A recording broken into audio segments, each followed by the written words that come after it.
वैसे तो एग्ज़ाम शुरू होने में अभी 4 घंटे बचे हैं, पर कुछ समझ नहीं आ रहा कहाँ से शुरू करूँ। इतना सारा सिलेबस है, कैसे रिवाइज़ करूँ, कहाँ से शुरू करूँ, कहाँ ख़त्म करूँ, कुछ समझ में नहीं आ रहा। इतनी मोटी-मोटी किताबें देखकर तो मेरा सर ही चकरा रहा है, समझ में नहीं आ रहा कुछ करूँ क्या? अरे! अभी एग्ज़ाम में तो 4 घंटे बचे हैं। सिलेबस तो मैंने सारा अच्छे से कवर कर ही लिया है। अब इन पॉइंट बेस्ड नोट्स की मदद से सारे सिलेबस को झट से अच्छे से रिवाइज़ कर लेती हूँ। फिर तो मैं एग्ज़ाम के लिए फुली प्रिपेयर्ड हो जाऊँगी। दोस्तों, रिवीजन की इम्पोर्टेंस को तो हम सब ही बहुत अच्छे से समझते हैं, लेकिन ये भी सच है कि हम में से मेजॉरिटी ऑफ लोगों को ये ही नहीं पता कि रिवीजन एग्जैक्टली करते कैसे हैं। तो असल में दोस्तों, आज मैं आपको कुछ ऐसी मज़ेदार टिप्स बताने वाली हूँ जिसकी मदद से आप रिवीजन बहुत अच्छे से कर पाएंगे। अब रिवीजन के फ़ायदे क्या हैं ये तो हम सब जानते हैं। इससे ना सिर्फ हमारा कॉन्फिडेंस बूस्ट होता है, बल्कि हमें हर एक पॉइंट दोबारा से अच्छे से रिकॉल करने से सब कुछ मेमोराइज हो जाता है, हम उसे नहीं भूलते और अपने एग्जाम में काफ़ी अच्छा एक्सेल कर पाते हैं। तो दोस्तों, रिवीजन के केस में हमारी सबसे बड़ी हेल्प, सबसे पहली हेल्प तो हमारे नोट्स ही करते हैं। वो नोट्स जिन्हें हम खुद अपने हाथों से बनाते हैं, क्योंकि नोट्स को हम हमेशा क्रिस्प बनाते हैं, एकदम कंसाइज वे में बनाते हैं, पॉइंट्स पर फोकस करते हैं। इसलिए रिवीजन के टाइम पर जहाँ सबसे ज़्यादा ज़रूरी है कि हम डिटेल्स की तरफ ना भागे, पॉइंट बेस्ड स्टडी करें, वहाँ नोट्स सबसे ज़्यादा हेल्पफुल हैं। इसलिए रिवीजन हमेशा नोट्स से ही की जाती है। तो अब आप यहाँ से रिवीजन और नोट्स दोनों की इंपॉर्टेंस बहुत अच्छे से समझते हैं। दोस्तों, रिवीजन के केस में अगर हम बुक की मदद लेंगे, यानी कि अगर हम बुक से रिवीजन कर रहे हैं तो डेफिनेटली एक तो हम कंफ्यूज हो जाएंगे और दूसरा डिटेल्स में जाने की वजह से इतना सारा टाइम वेस्ट हो जाएगा कि रिवीजन पूरी हो ही नहीं पाएगी। इसलिए नोट्स के केस में, जो कि पॉइंट बेस्ड होते हैं, बहुत ही अच्छे से बनाए गए होते हैं, उनसे हमारी रिवीजन काफ़ी अच्छे से और जल्दी से हो जाती है।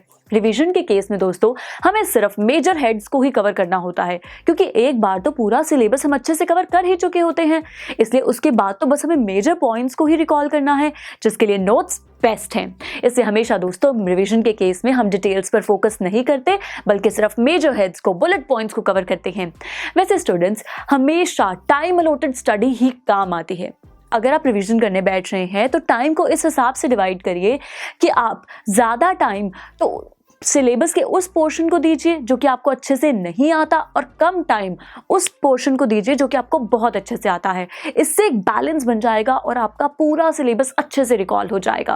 वैसे सच बताऊं दोस्तों, मैं तो रिवीजन के केस में हमेशा डायग्राम्स और मैप्स को भी रिवाइज करती थी।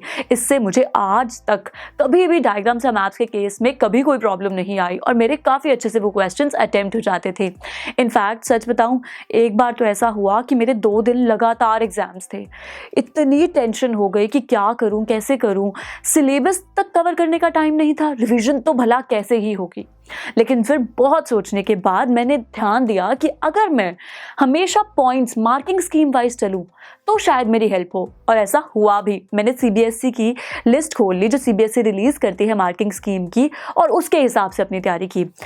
सबसे पहले उन चैप्टर्स को, सिलेबस के उस पोर्शन को कवर किया जो कि ज़्यादा मार्क्स के आते हैं, यानी जो ज़्यादा इंपॉर्टेंट हैं, और बाद में जल्दी जल्दी से उस पोर्शन को कवर किया जो कि कम मार्क्स के हैं, जो कम इंपॉर्टेंट हैं। इससे मेरा सिलेबस भी पूरा हो गया और रिवीजन भी होगी। दोस्तों, आई एम श्योर इन सभी टिप्स और मेरे एक्सपीरियंसेस से आप बहुत कुछ सीख गए होंगे और अब आपको रिवीजन करना बहुत अच्छे से आ भी गया होगा। रिवीजन की इंपॉर्टेंस तो हम सब समझते हैं, इसलिए इन टिप्स की मदद से हम एग्जाम्स में काफी अच्छे से रिवाइज करेंगे और एक्सेल भी करेंगे। दोस्तों, इसीलिए हमेशा keep learning, keep going and always focus on learning as well as revision. I am sure students, आपको ये वीडियो बहुत पसंद आया होगा। तो इसी तरह से एक मजेदार तरीके से अपने हर कॉन्सेप्ट को क्लियर करने के लिए डाउनलोड कीजिए PU Stack ऐप, जहां आपके लिए और भी कई सारे ऑप्शंस हैं, जैसे कि आपके लिए सैंपल पेपर्स हैं, back exercise solutions, step videos and much more. So what are you waiting for? Download the app now.